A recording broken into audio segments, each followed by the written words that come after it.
how to boost Snapchat story. Hey everyone, welcome back to the channel. If you're new here, don't forget to hit the subscribe button and turn on the notification bells to not miss any updates. So let's dive right in. First things first, open up your Snapchat app and then go to your profile icon on the top left corner of the screen,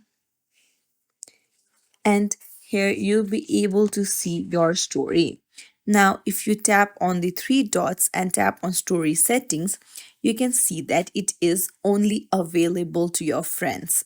So now, if you want more viewers, what you can do is you can go back and tap on add to my story that is public.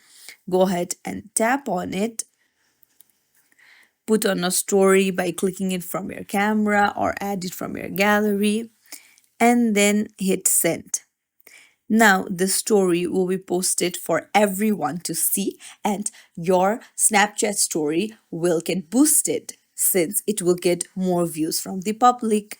It's as simple as that. If you found this tutorial helpful, don't forget to like and subscribe to our channel for more tips and tricks. Thank you for watching.